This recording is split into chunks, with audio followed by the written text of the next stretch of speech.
अगर ethanol fuel यानी कि E20 फ्यूल इतना ही अच्छा है तो लोगों के साथ ऐसी प्रॉब्लम्स क्यों आ रही है? हमारी देश की सरकार आपने बहुत अच्छे काम कर लिए, लेकिन इस चीज के लिए मैं आपको कभी माफ नहीं करूंगा। अभी रिसेंटली मेरी 2022 की गाड़ी 2 दिन पहले ही बीच रास्ते में खराब हो गई। यार माइलेज इतना ज्यादा गिर गया है ना ये E20 के चक्कर में। माइलेज मेरे 12 की थी, वो कम होकर 9.5 की माइलेज हो गई है।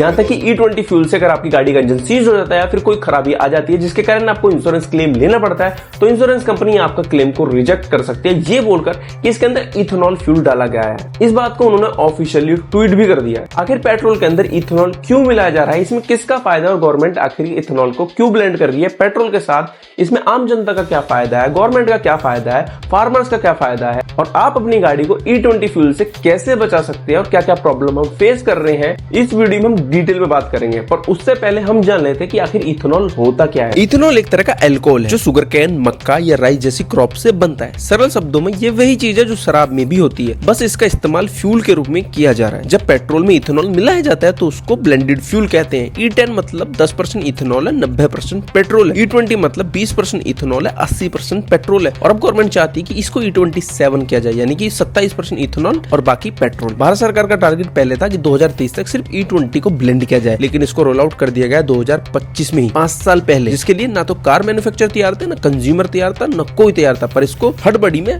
लागू कर दिया गया। सरकार ने इसके 4 बड़े फायदे बताए। पहला था ऑयल इंपोर्ट घटाना। भारत हर साल लगभग 130 अरब डॉलर का तेल इंपोर्ट करता है। E20 से हर साल तकरीबन 25 से 30 अरब डॉलर की बचत पॉसिबल है। दूसरा, किसान की आमदनी बढ़ाना, क्योंकि इथेनॉल सुगर कैन, मक्का और राइस से बनता, तो लोकल फार्मर से सुगर कैन, मक्का, राइस इनको खरीद कर इथेनॉल बनाया जा सकता है, जिससे किसानों की आमदनी बढ़ेगी। तीसरा पॉइंट इन्होंने बताया कि पॉल्यूशन घटेगा, क्योंकि इथेनॉल जलने में कार्बन कम छोड़ता है। चौथा, आत्मनिर्भर फ्यूल, भारत खुद का फ्यूल बना पाएगा, सऊदी या रशिया पर डिपेंडेंस घटेगी। सुनने में परफेक्ट प्लान लगता है ना? अब चलते हैं उस पार्ट पर जहां से प्रॉब्लम शुरू होती है। E20 पॉलिसी लागू होने के बाद सभी कार मैन्युफैक्चरर ने E20 कैपेबल फिटिंग्स वगैरह सेटअप कर दी और इंजन को रेडी कर दिया उसके हिसाब से। पर प्रॉब्लम यहाँ नहीं आनी थी E20 वाली नई गाड़ियों में, प्रॉब्लम आनी थी जो पहले ही E10 वाली गाड़ियां चल रही थी उनमें, और जो E10 ना तो E10 थी ना E20 थी, नॉर्मल पेट्रोल कैपेबल कार थी या फिर बाइक्स थी, उनमें सबसे ज्यादा प्रॉब्लम देखने को मिली। इथेनॉल के अंदर हाइग्रोस्कोपिक प्रॉपर्टीज होती है जो हवा में से मॉइस्चर को खींचती है। इससे फ्यूल टैंक और इंजेक्टर में रस्ट बन जाता है, पाइप्स और सील्स में भी जंग लगने लगता है। माइलेज के अंदर भी कुछ कमी देखने को मिलती है, क्योंकि इथेनॉल की एनर्जी पेट्रोल से लगभग 30% कम होती है। अगर आपकी कार पहले 15 का माइलेज देती थी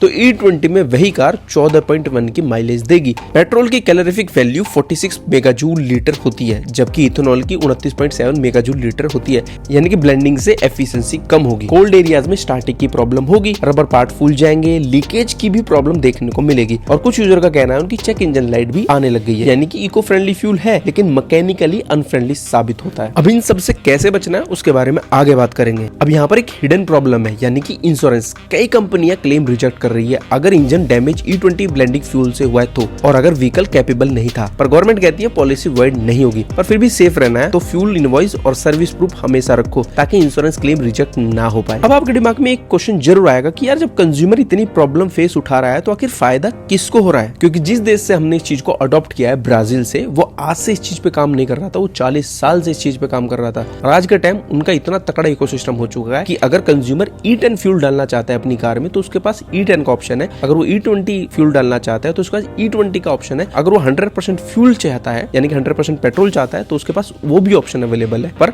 उसके हिसाब से उसको पे करना पड़ेगा। E10 लेता है या E20 लेता है तो उसपे उसको इंसेंटिव मिलता है, जिससे कंज्यूमर का भी फायदा और गवर्नमेंट का भी फायदा। पर यहाँ पर देखोगे अगर आपको 100% फ्यूल लेना है तो आपको एक्स्ट्रा पे करना पड़ेगा। लेकिन जब इस पॉलिसी को स्टार्ट करा गया था इंडिया के अंदर, तब ये बोला गया था कि पेट्रोल की प्राइस कम हो जाएगी। पर अगर आप अब देखोगे तो, अगर आप अभी के हिसाब से भी देखोगे तो 100% पेट्रोल के लिए आपको पहले 94 रुपए देने पड़ते थे, लेकिन अब 80% फ्यूल और 20% इथेनॉल के लिए भी आपको 94 रुपए देने पड़ते हैं। यानी कि कंज्यूमर का तो इसमें कोई फायदा नजर नहीं आ रहा है प्राइस के हिसाब से। तो आखिर इथेनॉल बना कौन रहा है? इंडिया की ऑयल कंपनीज जैसे ICOL, PPCL, HPCL इथेनॉल खरीदती है प्राइवेट मैन्युफैक्चरर से। यहाँ से ये कंट्रोवर्सी शुरू होती है, क्योंकि कुछ इथेनॉल कंपनी का लिंक नीतीश गडकरी जी के परिवार से बताया गया है। जैसे CINA एग्रो इंडस्ट्री, MD है निखिल गडकरी, मानक एग्रो इंडस्ट्री चलाते हैं सारंग गडकरी। दोनों पहले पूर्ति ग्रुप का हिस्सा थी, जिसे नितिन गडकरी जी ने शुरू किया था। क्रिटिक्स का कहना है पॉलिसी प्रमोट भी वही कर रहे हैं, प्रॉफिट भी वही कमा रहे हैं। इस पे गडकरी जी ने जवाब दिया है कि हमारी कंपनी देश का टोटल सप्लाई का सिर्फ 25% कंट्रीब्यूट करती है। अब ये ग्रीन पॉलिसी है या फिर ग्रीन प्रॉफिट है, ये डिसाइड आप करो। अब इसमें हमारे देश के फार्मर्स का क्या फायदा है और हमको फूड क्राइसिस में क्या प्रॉब्लम देखने को मिल रही है। देखो, डायरेक्टली हमारे फार्मर्स को फायदा है। इथेनॉल डिमांड बढ़ने से फार्मर को ज्यादा शुगर कैन और ज्यादा मक्का उगाना पड़ रहा है, इथेनॉल के लिए उगाना पड़ रहा है। रिजल्ट क्या मिला? फूड गेन की कमी हो गई हमको। 2024 में इंडिया में मक्का इंपोर्ट कराना पड़ा। जो कभी हम पहले एक्सपोर्ट कर रहे थे, हमको मक्का इस बार इंपोर्ट कराना पड़ा। फ्यूल बना लेकिन फूड घट गया। और 1 लीटर इथेनॉल बनाने में लगभग 3 से 4 हजार लीटर पानी लगता है। सोचिए महाराष्ट्र और यूपी जैसे ड्रॉट स्टेट में इसका क्या असर होगा। ब्राजील मॉडल से हमको क्या सीख लेनी चाहिए? ब्राजील ने यह मॉडल बहुत पहले अपनाया था, लेकिन उन्होंने रोल आउट धीरे धीरे किया था, दशकों में, ओवरनाइट नहीं करा था। वहीं 80% कार फ्लेक्स फ्यूल है, जो इथेनॉल या पेट्रोल दोनों पर चलती है। और सबसे बड़ा फर्क, ब्राजील ने इथेनॉल पर टैक्स बेनिफिट रखा है और लो प्राइस मिलती है।